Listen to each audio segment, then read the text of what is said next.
The penultimate episode of Frieren was really spectacular. This episode really honed in on Fern and Frieren's relationship, while also revealing some huge bombshells on what I think is now the future of the series, which is, well, funnily enough, Fern. So let's get into the episode and break it down bit by bit. Also, real quick, thank you everyone for making last week's video so successful with nearly 16,000 views and 100 new subscribers. So if you're new, thanks for watching, and I hope you enjoy your stay. If not, enjoy the content. Also, if you liked this episode of Frieren, drop a like on the video, and while you're at it, comment below your thoughts on the episode. As well, I also want to thank the sponsor of this video and my partners over at GamerSupps. If you use my link SeaTactics, you'll get a special 10% discount. Let me tell you, that JJK flavor is pretty great and comes in caffeine and caffeine free, which the latter is what I personally prefer. So pick up some GamerSupps, it helps you focus and also helps this channel stay alive. This episode begins with Stark sitting with his sensei, telling him he's taught him all that he can. And this is a regular occurrence, as he says this apparently every time, but I love the idea that all masters and senseis say this, only to inevitably just basically disregard it. However, shit gets really real when Stark's platonic wife shows up to grumble, pout, and basically vent to him, and as Sign said, just please, just date already. But it actually turns out that it's not Stark's fault this time. This time it's Frieren's fault? But yeah, in all seriousness, turns out that lately the two ladies have been getting into fights. On top of that, it's time for the final part of the exam, so it's hardly the time to get into such, bickering. Which is when Fern opens up and says that this time, well, it was a different kind of fight. It was horrible. And I just love Madhouse's design for Fern here because you can see the worry on her face and how it's weighing her down. Her body language says a lot too, as she's slightly looking down and has her knees on her chest. Seriously, it's just these small things, but it's these small things in this series that are, in my opinion, some of its most charming aspects about it. It really does make characters like Fern feel more alive and real, and hey, that's gotta count for something. And well, as it turns out, we're about to go full One Piece in this bitch, as Fern says the argument stems from the broken staff Hater gave Fern as a young child, which, by the way, of course, she'd be wearing a red ribbon as a child. I don't know why, but that just totally fits Fern. Anyways, Fern wanted it to be repaired, while Frieren wants her to just buy a new staff. And the reason I say this is like One Piece is because, I mean, well, it's a similar storyline to the One Piece Water 7 arc when Luffy wants to get rid of the Going Merry and upgrade to another ship, while Usopp wants the crew to stay with the Merry. And just like Usopp, Fern has never even thought about parting ways with it. It just means so much to her. And I actually have like a personal story anecdote about this. It reminds me of my old blue Snowball microphone. I keep it on my desk just to look at it, as it was my first high quality microphone that I got, and while I significantly move on past those days to newer mics and better gear, I keep it around just because, it's sentimental and a symbol for me to always remember my, roots and stay humble. And I imagine it would have to be similar to Fern here. Now, correct me if I am wrong, but this is a side of Fern we don't often see when she's addressing Hater. So to me, that staff could potentially be a similar symbol to represent where she came from, her gratitude towards Hater, and of course, it's just something she is used to and loves. Also, it fits Fern's image, perfectly. Why in the freak would anyone want another staff for Fern? Also, you've got a feel for the gal, the way she hunches over into her knees. I don't know, it's just something deeply affecting her, and for that, I can't help but feel sympathetic. But then, again, what would I know? I'm a little bit dumb, aren't I? But while those two sort through it, the best couple of this entire series, Kane and Lain, are given some shine here. Basically, as you might suspect, Kane is in a decent mood, while Lain is, less so. She basically speaks to her own masochistic urges to have Kane tease her about it, like she apparently always does, except Kane just pats her on her head while they spot Frieren. Seriously though, if we never see Kane and Lain again, I will be mega sad. While I don't really like Kane as much as I like Lain, because she has such a fantastic character design, and I like her attitude and character and charm charm quite a lot. Together, they really complement each other. I mean, you got the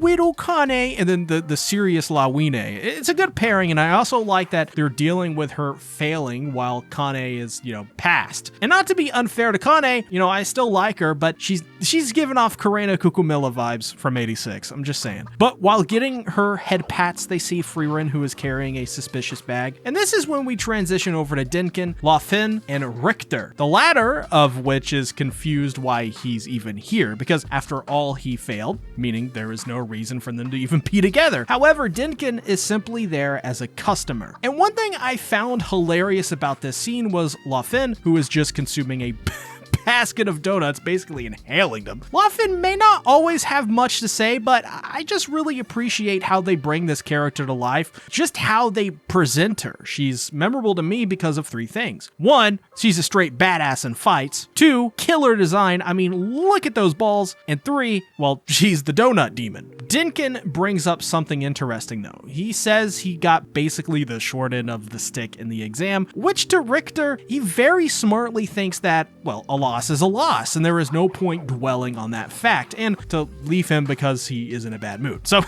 Denken, quizzical, wonders why he opened the shop if that is the case. Denken doesn't believe his excuses that it's just because he has to make a living. While he continues saying that maybe it was good that he failed, because with the exam being held every 3 years, maybe Denken being as old as he is, well, he may not make it. Denken obviously agrees, but eventually kind of just ends up calling him an insolent youngster. But I gotta say that Denken is very interesting here. He basically calls out Richter for mistreating the weak to achieve his goals, yet at the same time, he doesn't feel any hatred towards Richter at all. And it took a second to get where he was coming from here, but he comes from it with the side of age and wisdom. He essentially tells Richter that he's young, he's got plenty of time ahead of him, and to get over this one failure, because in 3 years, he'll be stronger than he is here today. Which is a great angle to approach this as, often in life, especially with myself, just as an anecdote, I am basically still a kid, but in an adult's body, and we often think that this one failure will define us for the rest of our lives. And I, just like Richter, have been harsh on myself way more than I should be when failing. To me, honestly, failing is only one step in the process of success. Without failure, what is success really? Because success is so enticing because we know what it's like to lose, right? So I like this short talk as I think it helps put into perspective for Richter that right here and now isn't always, just gonna be. Time will pass and you will get better, smarter, stronger, etc., whatever. You just have to give yourself time to develop the tools to succeed where you have once failed. This is when Frieren shows up to his store to get a staff repainted, and Richter is just her guy. So he presents the destroyed staff of Fern to him, and he is pretty much like, hey, I don't get rid of trash. And I like Frieren's response here. She says it's not trash. Probably. This shows that she is still reluctant after their argument, as she still believes Fern should just get a new staff. But clearly, she still cares for and loves Fern so much that she will reluctantly try to get the staff repaired for her. In other words, Frieren, she's a good elf. So Richter tells her she should give up on the staff, which Frieren is just like, hey, well, if you can't do it, then never mind then. Bye! But he then says he never said he couldn't, so he begins the repair process. He also actually apologized for calling it trash too, as he now realizes the staff was very well maintained. Really shows that Fern is very careful with things that she owns, and as well showing Frieren how serious Fern is about maintaining the staff. All the while, Fern eats away her sorrows, and judging by the number of sticks in Stark's hand, man, Fern can put it away. But while walking back, I love this exchange between Fern and Stark because it's so funny, but also enlightening to really all of their relationships. Fern believes that Frieren doesn't understand her, which is fair. I don't believe Frieren could understand many things, as evident by her being proposed to and it not even being clocked in her head that, well, she was being proposed to. At the same time, even Stark, as we know, doesn't understand Fern, showing really how complicated of a person Fern can be at times and how that could lead to issues in her relationships. After all, Fern, not too long ago, didn't even have a real grasp on the concept of, being vocal about her issues and learning to communicate. So it's not unfair to Frieren Frieren or Stark that they wouldn't understand Fern at times, and vice versa. It's just gonna happen. And she proves this by brutally bludgeoning Stark with those ham hocks of hers. But I think Stark here really shows up in a way most ex-boyfriends really never could. What matters is that she tries to understand Fern. And really, it's as simple as that. I mean, just think about today in America, how much better it would be if the boomers just tried to understand us as people, or really any generational divide, that is. And the reason I use that comparison is because, well, it's really a lot similar. Fern is a young girl, like 18 or some shit, and Frieren, 1,000 years old, elf, all that stuff, right? The two just aren't going to understand one another. But the compromise in that situation is not for either to put their head in the sand and yell into the sand, but to actually just keep their ears and eyes open and just try. That's all that needs to be done here. And Frieren is taking the right steps to do right by Fern, even if she doesn't understand her newfangled TikTok. They then run into Richter, who, I love this, calls Fern Frieren's kid. It's so true, by the way, just so very true, and it just fits. But basically this scene is here to tell Fern that Frieren got the staff repaired and to, take good care of it. And there at the unfortunately named Swallow Inn, she finds the staff lying upon her bed all fixed up while she's sleeping. And this is when Fern remembers Hader telling him that Frieren struggles at times to understand emotions, and that this will lead to, what we have here, which is a failure to communicate. But the good thing about this is that despite that, Frieren will worry and care about you just as much. And while she rolls over looking like she's having the greatest dream of all time, by the way, deep in her sleep, Hader tells her that few masters are actually better than her in this regard, which is something that plays into the latter half of this episode. So Fern goes to cover her up as Frieren mumbles in her sleep, looking down upon her with a knowing smile. It just really warms the cockles of the heart, doesn't it? The next day, they all gather for the final exam, and Fern asks Frieren about, yesterday, but being oblivious to the obvious, Fern is like, actually, never mind. This is when a big moment happens in which Siri has actually come all this way because 12 test takers have passed, which historically is way too high. It's an anomaly. And this is where things get really interesting. Basically, because of Frieren participating, a lot more people have been able to pass, which has led to many who lack the talent to pass, to get through. My mind 100% didn't go to Kane. I don't know what you're talking about. But because of that, a third test would just outright kill those who lack, and show she is going to proctor the test herself over learning. Turns out, many of the people in charge of the test didn't even catch that Frieren was suppressing her mana, to which she then goes into detail explaining that she does this because demons are extremely sensitive to mana. That fact makes the idea of suppressing mana useless because it takes so long to learn. But this breeds a weakness in others too, and as the camera for some reason just focuses maybe a little too long on those grippers, miscalculating an opponent's mana can lead to death ultimately. But what's the craziest bombshell is that Siri says that Frieren is relatively unskilled for her age, which kind of is crazy to think about because as she says this, we see the now classic moment when Frieren tells Aura to kill herself. Then this crazy moment happens where Siri walks away from learning, basically telling him that he's the same person as the timid boy he was, and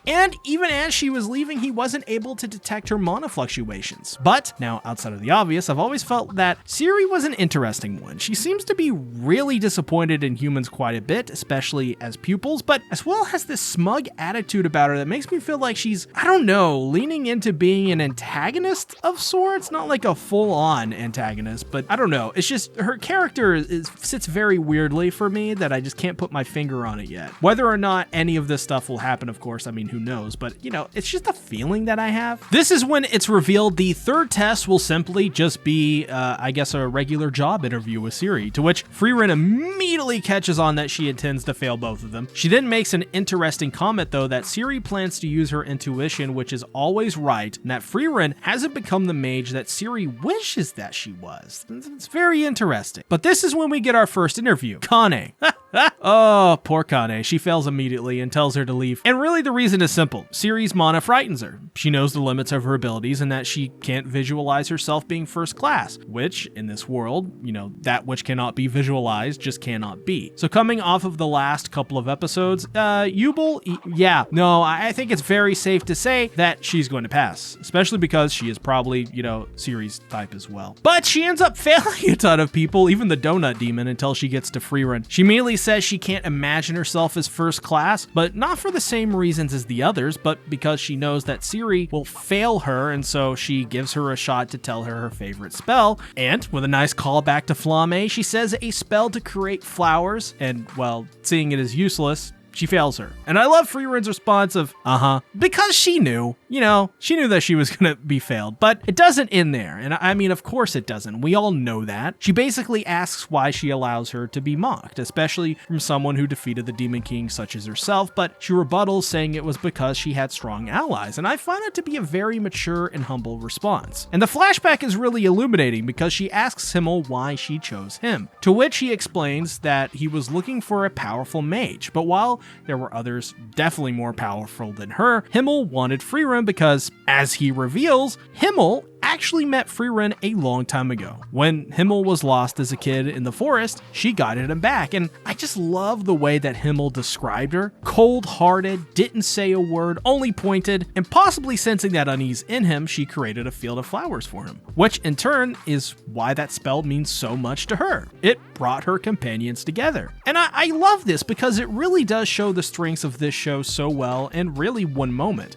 Frieren, to me, is a show that excels in bringing these characters together and sharing their stories. And it's really a show about how others and what they can do to lift other people up. But this is when we get to the interview with Fern, to which Frieren warns Siri that she won't be able to fail her as she'll exceed her expectations, and immediately she's right. Siri just immediately thinks she's just like all the others, frozen in place, scared. But she then asks what Fern sees, and she says, well, her fluctuating mana, which immediately prompts Siri to ask her to become her student. And I loved Fern's response, which was, what? No, just plainly. Imagine telling an ultra-powerful elf lady with exposed grippers, no.